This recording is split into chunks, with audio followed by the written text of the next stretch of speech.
editing with photos for Mac.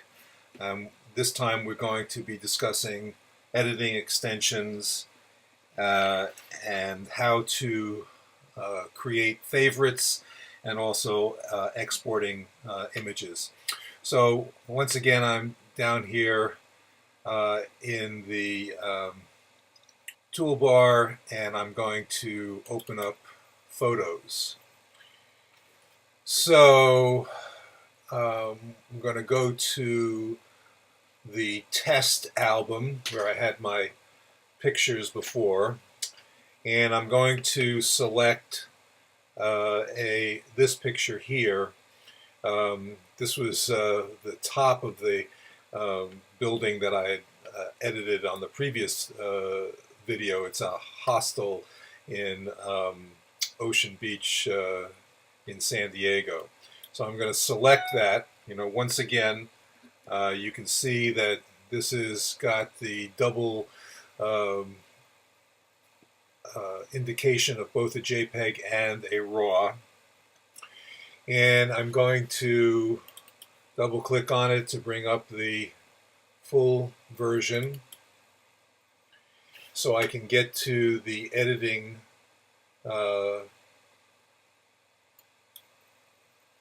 and here we are once again with the panels.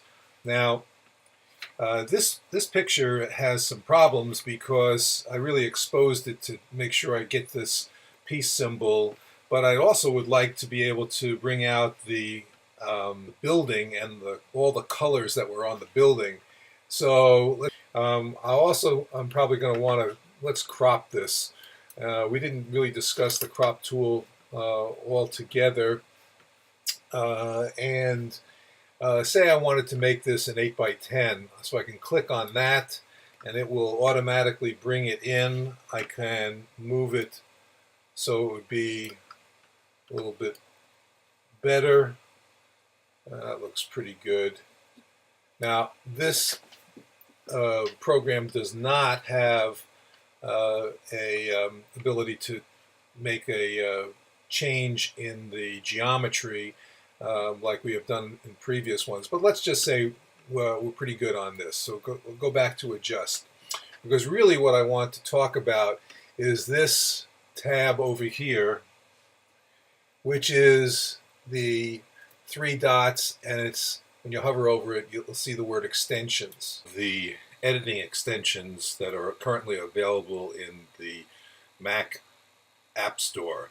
And as you can see here, some of them are rather well known. Luminar and Pixelmeter are two of the more well known ones. Affinity Photo is getting a lot of play also. The issue also is that, as you can see, they're not inexpensive, ranging from $35 to $60. This one here, Raw Power, specifically does the job of editing RAW files. Now, I have several extensions in this. I looked to see whether I would buy one of these so I could demonstrate it, and quite frankly, I thought they were just too expensive.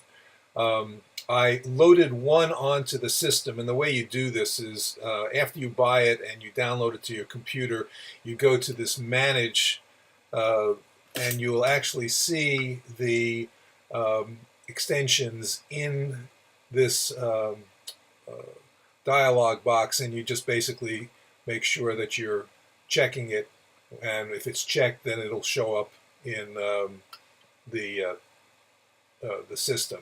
This is under System Preferences, so I'm going to quit this and go back to Photos. Okay, so I got the demo version of the Polar Photo Editor, the Czar. This one is like Adobe Lightroom. You have to pay $12 a month on a subscription, and I was certainly not going to do that. All right, but let's see what it looks like. I'm going to edit this in this editing extension, and as you can see, you have a lot of different changes. I can also do, they have brushes try brush now. And if I wanted to, for example, let's make the same kind of thing we did with Topaz Studio. I'm creating a mask in this area here, and I'm going to then go and change the exposure in that area without changing the exposure in the sun. I can increase the saturation locally. So it does the typical kinds of things that you would expect for a selective editor. Okay, so normally what I would do is hit the Save Changes. And but if I do that, you'll see what's happened. It says you're currently using the Pro features and you need to pay for this. So I'm just going to return to Photos. All right.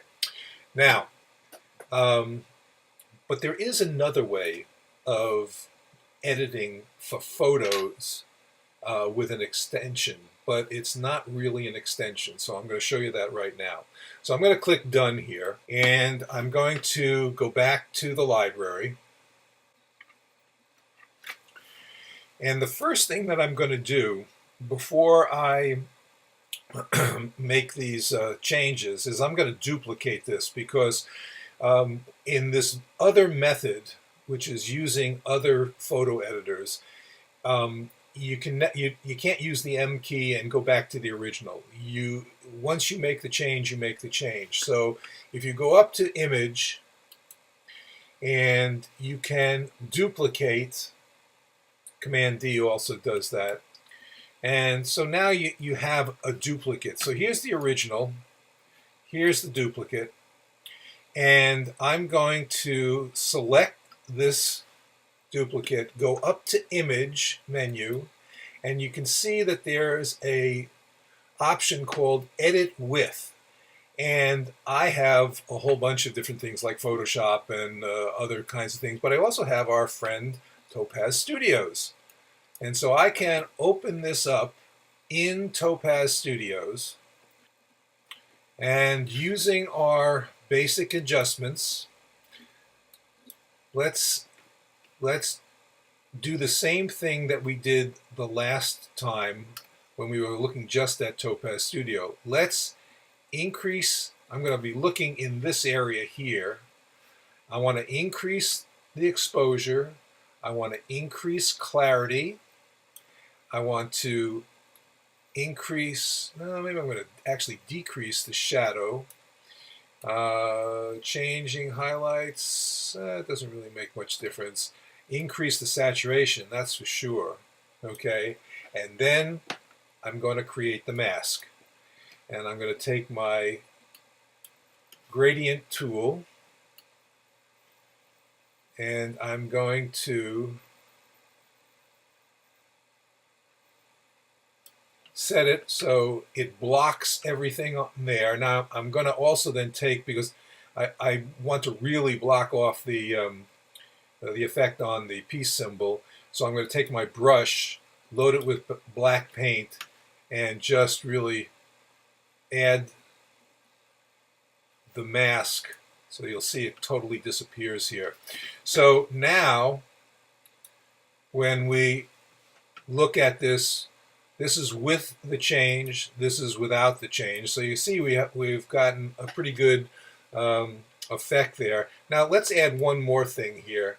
Let's take a tone curve, and let's add a little bit of contrast here. And again, this is the kind of thing that sometimes you want to do the reverse tone curve. You want to take the highlights down. What do I like? Just a little bit. But I'll tell you, one of the things about this is that I want to make the sky a little darker.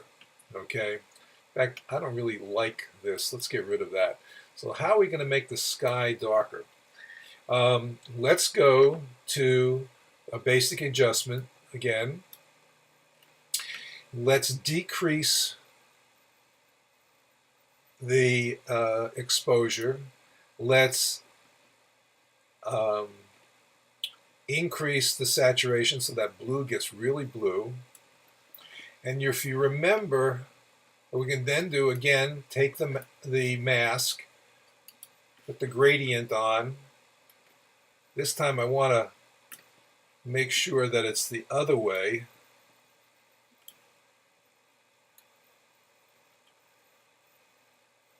Nope, got it wrong. Here we go. Yeah, that looks good. All right, so we've got, again, before and after. So now I got a deep blue sky. I got the building looking pretty cool. And I'm just going to save this. And what's nice about this is it saves it right back to Photos. And now we opened up Photos again, and you can see the two versions side by side, and you really do get a good, make this a little bit bigger, and you really can get a good idea of the difference that Topaz Studios made from all that you could do in Photos by itself. Is the retouch tool. So let's select this photograph here. I was really interested in these clouds. I was going to use them perhaps in another photograph, but you know, this thing here and this thing there really don't belong here. So let's see if we can get rid of them. So the first thing I want to do is open it up in a larger view, go to my editing, and come down here to the retouch section of the editing tools. So the first thing you can do is you can increase the size of the area that you're going to want. You can see the circle there will give you, now sometimes it's good to have a small circle. For example, if I bring this over here and I just do the top part of this, looks like a traffic sign, and you can see that I can pretty much get rid of most of that area.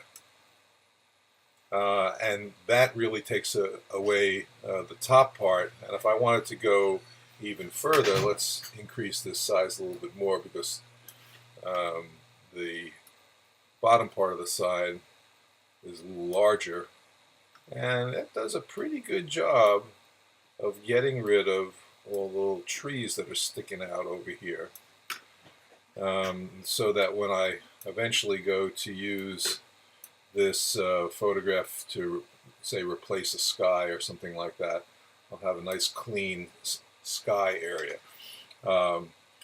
Now again, if I press the M key, everything comes back, and that's pretty good. So I'm going to click Done, and then go to the back button or use the Escape key, and you can see, oops, you can see that we're back to where we want to be. Between using or editing with an extension and editing with an outside program, or it's called Edit With. So editing extension and edit with. So I'm going to open up this picture of the clouds, and I'm going to use a keyboard shortcut, which it gets to the editing extensions quickly. It's Command and Return. And so here we're back where we have been before with all the different editing tools. And I'm going to go to my extensions, and I found one that I could use for free. I'm not sure exactly where I got this, and it's not listed in the Apple Store anymore, but you probably look around on the internet and you can find this. This is called Markup, and it has a rather specific thing to do it. It basically adds text to a picture. So I'm going to click on that, and you can see the menu up here, and I want to add some text. So I click on the T, and then I select the text, and I'm going to write, "This is a cloud." Okay, and now I'm going to move it up over here, and I'm going to draw a line. The pen tool, let's get the pen tool, and draw it like that, and then I'm going to, you can change the style, so I'm going to make it an arrow, so it's very clear that this is a cloud. That's what I'm pointing to. And I'm going to go up here to the corner and say Save Changes. And so it brings us back to the main Mac Photos editing. And again, you can press the M and you can get back to the original. If you save this, okay, you can see that here in the library, I've got this markup there.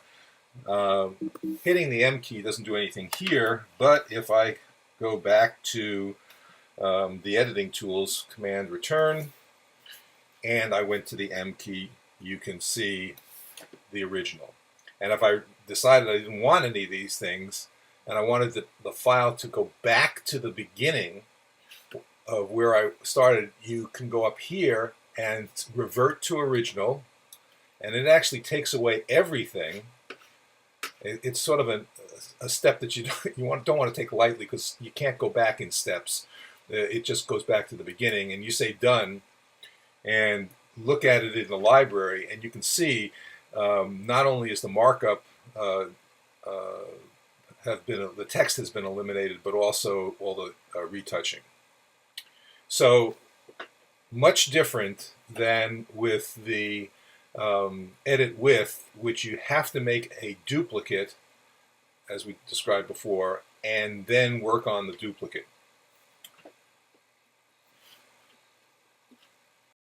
Okay, so the next issue is, how do you distinguish the pictures that you really want to be looking at? Now, one of the things that you can do is you can, if you look at any of the photos, right down in the left-hand corner, there's a little heart shape. And if you click on that, what you're doing is you're making it a favorite.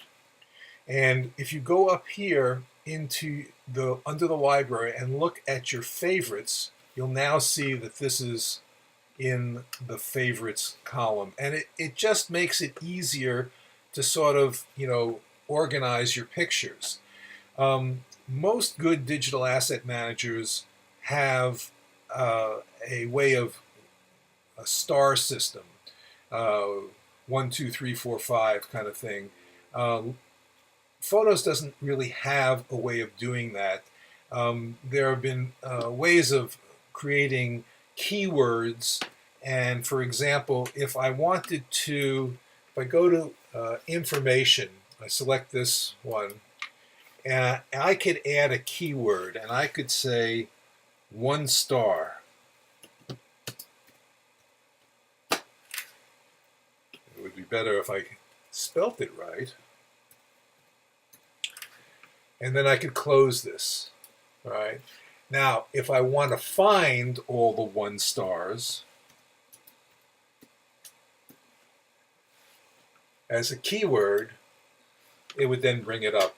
And you could set this up for 1 star, 2 stars, 3 stars. It's not a real great way of doing things, but it will do in a pinch. Okay, so one last thing, and that is exporting images. So let's say I wanted to take this and I wanted to send it in an email or a message. The quick way of doing it is you just select the thing and you go up to the share icon, which is up here, and you could send it by mail or message, and it puts it in the appropriate size for these things, and that's convenient. The other way is if you go under File, there is an export feature. Now, there's 2 things of exporting. One is you could just export the photo, and the other is you could actually export the original non-modified. Now, what's interesting, if I took this picture, which was been modified by Photos, and I went to export it, it actually would export it without any of the photos manipulation, the editing. Export it as the fully saved or fully modified version. Now, what's interesting is that when you go use this unmodified, and you're dealing with the iPhone photographs, it comes up in a very peculiar iPhone format, which is an HEIC format, not a JPEG. So I would recommend, if you are using this mainly for iPhone, don't do the unmodified. Actually export it as a regular picture, and then you get to decide you want it as a JPEG, how high the quality is, what the profile would be, how big the file is. So you've made all these choices. You can do it as a TIFF. Now, there's no reason to do this as a TIFF because I was working on the JPEG. If I wanted to have it small so that I could send it in an email, I'd go down like that. If I was going to transfer this to another editing program, I probably want to use Adobe RGB, but if I'm going to the web, sRGB is fine. And how big the picture is will determine on this section here on size. So I'm going to export this, and then you will export it to wherever you want. Now, I've actually set up a folder on my iMac that says from photos, and that way I'm able to know where it goes, and it's a pretty quick process. So we've taken you from how to set up your library, to importing photos from an SD card, to doing processing by Mac Photos itself, how extensions can be used, how you can edit with other programs, how you can export it. And most of the time, the way to back up this is just to use the built-in time machine into that all the Macs have, so that you have a copy. Trying to export, or rather back up to another disk, your photos library, you can do that, and you would go into the Finder. I'm going to quit Photos right now. The Finder, if you look under Photos, Pictures rather, and then you go down to the bottom here, my photo library. I want my photos library. This has 7 gigs of data in it. You have to go back into Photos to actually see the pictures, but you can, copy this to another drive, or so that you have it safely backed up. I hope that's been useful.